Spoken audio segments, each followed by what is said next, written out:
안녕하세요. 반갑습니다. 취업대장 윤대장입니다. 안녕하세요, 선수입니다. 네, 오늘 저희들이 이제 앉은 이유는 SOC 공기업에 대해서, 그러니까 하반기 준비를 하셔야 되잖아요. 네. 이제 하반기 준비를 하셔야 되니까 이제 그 중에서 우리 학생분들이 좀 관심 있는 곳이 어딘가라고 했을 때는 뭐 크게 SOC, 에너지 발전, 금융권, 뭐 사회복지 뭐 이런 식으로 이제 나눠지는데 네. 그 중에서도 SOC라고 얘기를 하는 부분들을 여러분들한테 거기에 있는 기업들을 조금 소개를 시켜드리고 싶어서 이야기를 시작을 하려고 합니다. 하반기 채용이 좀 있는 기업들 위주로 말씀을 드릴 그렇죠. 거죠? 하반기 위주로. 그러니까 뭐 예를 들어서 이런 거예요. 공항공사나 인국공 같은 경우는 네. 사실 거의 상반기 한 번 정도, 1년에 한 번 정도를 채용하기 때문에 하반기는 없을 거니까 그 두 네. 군데는 이제 빼고 얘기를 좀 드릴 거고요. 네.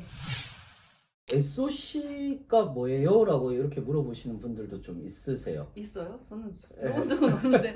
SOC가 뭐예요? 라고 이렇게 얘기를 하시는 분들도 있으셔서 네. SOC는 이제 뭐 한국말로 하면은 사회 간접 자본, 영어로 하면은 소셜 오버헤드? 캐피탈. 그러니까 소셜 오버헤드니까 돌아온다는 거잖아요. 자본이 돌아온다. 그래서 사회 간접 자본이다. 이렇게 얘기를 하는 거거든요. 그래서 대부분 이제 인프라 사업이라고 생각을 하시면은 제일 맞을 겁니다. 뭐 철도, 항만, 도로, 공항. 그렇죠. 제일 네. 아마도 메인이 되는 기업이 이제 도로공사가 있을 거고요. 네. 그 다음에 철도공사. 철도공사, 수자원공사, 뭐 이곳 세 개는 사무직, 기술직 모두 다 채용을 하고 있기 때문에 네. 여기 세 개 정도가 가장 메인이 되고요. 원래는 LH도 사실 메인이었어요. 거기다 이제 서울교통공사. 서울교통공사까지 네. 이렇게 메인이었는데 이제 서울교통공사 같은 경우에서는 채용 많이 할 것 같아요. 어떨 것 같아요? 뭐 일단은 줄어든다는 얘기가 이미 나와서. 네. 네. 네.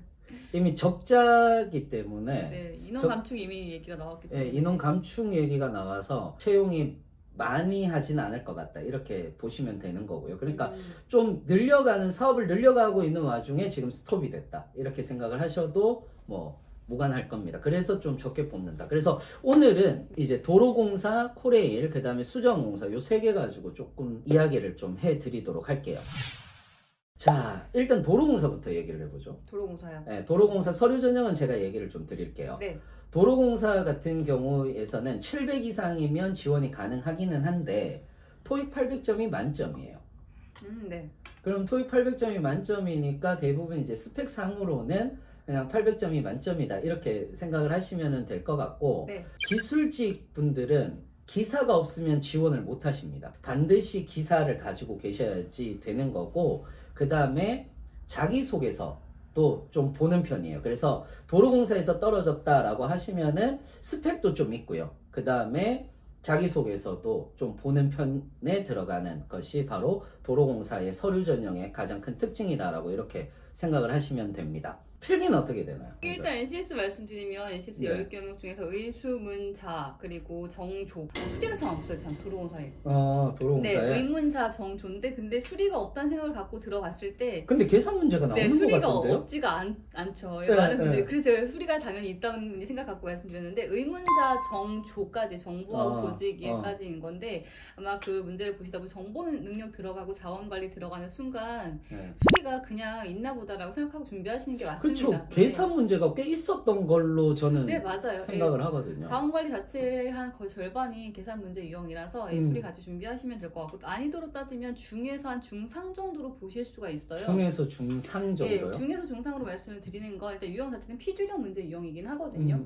그 조직이랑 정보 능력이 나와 있기 때문에 모듈형 문제 유형이 포함이 되어 있고 의문자에서는 약간 피셋형 문제도 피셋형 출제가 문제도. 되고 있어요. 근데 네. 난이도가 공부를 조금 하신 분들과 좀 그렇지 않은 분들의 후기가 많이 다르기도 해서 어렵다 또는 뭐 크게 어렵진 않았다라는 정도로 많이 분리가 돼서 이제 중에서 한 중상도의 난이도를 생각하시면 될 것 같고요. 그렇게 따지면 이제 그 목표하는 점수로는 한 80점대, 70점 후반대 정도까지. 70점 후반대면 꽤 높은 점수인데요. 예, 근데 그 정도는 좀 생각하고 준비를 하셔야 합격을 좀 기대하실 수 있는 점수가 될 것 같습니다.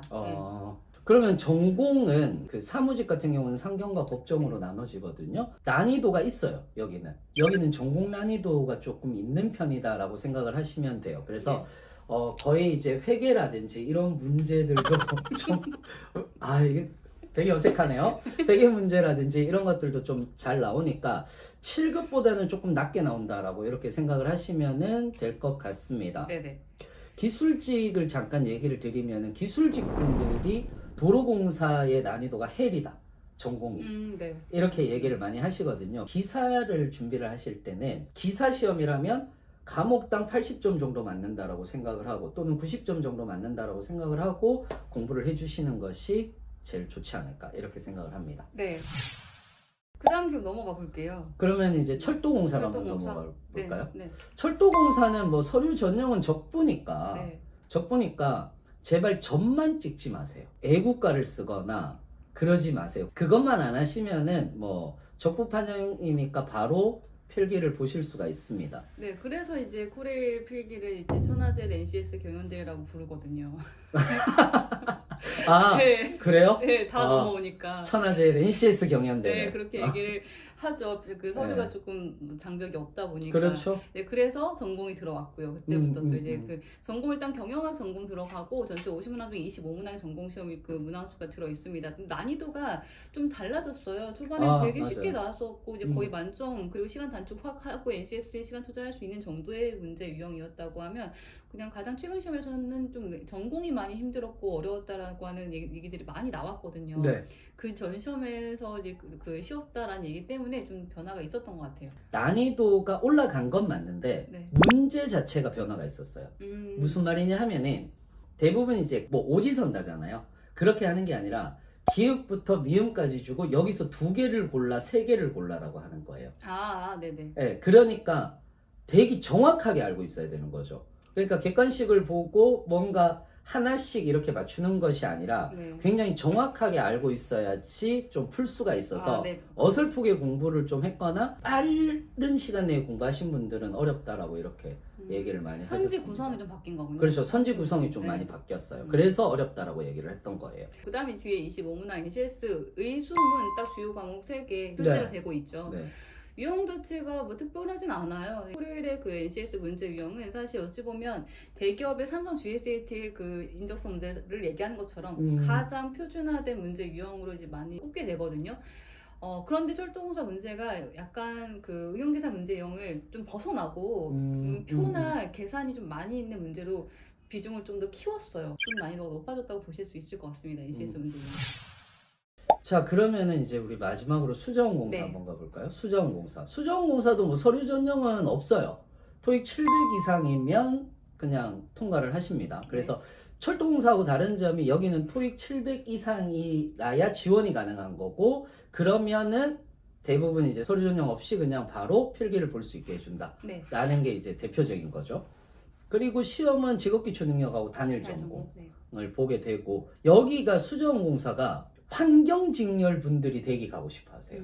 얼마 전부터 수자원공사가 환경직렬을 뽑았거든요. 네. 그래서 환경 쪽이 조금 늘어나다 보니까 워낙 갈 데가 없으시니까 환경직렬 분들이 네. 그래서 수자원공사를 많이 픽을 하십니다. 실제로도. 그래서 토목이라든지 환경이라든지 또는 조경이나 지질 쪽도 이쪽은 채용을 하고 있기 때문에 네. 작지만은 좀 많은 직렬들을 채용하고 있는 것이 이 수자원공사의 가장 큰 특징이라고 얘기를 할 수가 있을 것 같아요.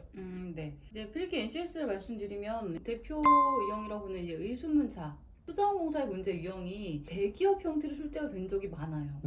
그 전에 대기업 그러니까 GSAT 그 시험처럼 네, 정말 똑같이 뭐 도식 문제가 출제가 네. 되기도 이런 경우도 있어서 그 대기업 교재를 참고를 해서 공부하시는 분들도 많이 있으시거든요. 근데 물론 이런 문제 유형은 변화가 될 가능성은 좀 있습니다. 맞아요. 그래서 맞아요. 대기업 문제 유형을 참고를 하시긴 하지만 최근에 대부분 기업들이 피셋형 또 독해력을 갖고 있는 문제로 많이 변화가 살짝씩 되고 네. 있어서 기본적인 필기력 문제 유형을 준비를 하시는 것도 필요하실 것 같습니다. 물론 이제 범위가 좀 더 넓어지긴 하겠지만 그게 필요하실 것 같아요. 그리고 수자원공사 준비하시는 분들이나 시험을 쳤었던 분들이 네. 자원관리가 특히 어렵다라는 얘기들을 좀 많이 하셨어요. 네, 맞아요. 자원관리 문제.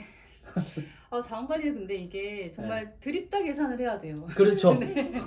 약간 무식하게 계산을 해야 되는. 네, 제가 수리나 뭐 어떤 문제그래 계산 문제 유형 같은 경우에도 풀이하는 요령과 스킬이라고 하는 것들이 조금 있거든요. 근데 네. 자원관리 문제 계산은 뭐 간단한 스킬 몇 가지가 있긴 하지만 그게 그렇죠. 통하지 않는 경우의 유형이 훨씬 더 많아서 이건 정말 문제를 익숙하게 그냥 낯설지 않게 정도 만드시는 게 그냥 그 정도가 훈련이 필요하실 수 있는 그리고 자원 관리는 약간 용어가 좀 익숙해져야 되는 것 같아요. 그렇기도 하죠. 예, 그러니까 용어가 우리가 평소에 쓰지 않는 용어들이다 보니까 네. 용어를 조금 익숙하게 하는 것도 또 하나의 방법이 되지 않을까라고 네. 생각을 합니다. 맞습니다. 전공에 대해서 잠깐 얘기를 드리면은 수정공사 같은 경우는 단일 전공이에요. 그래서 경영경제법 행정중택일인데 보통은 요즘엔 경영경제법까지만 뽑는 경우들도 좀 있더라고요.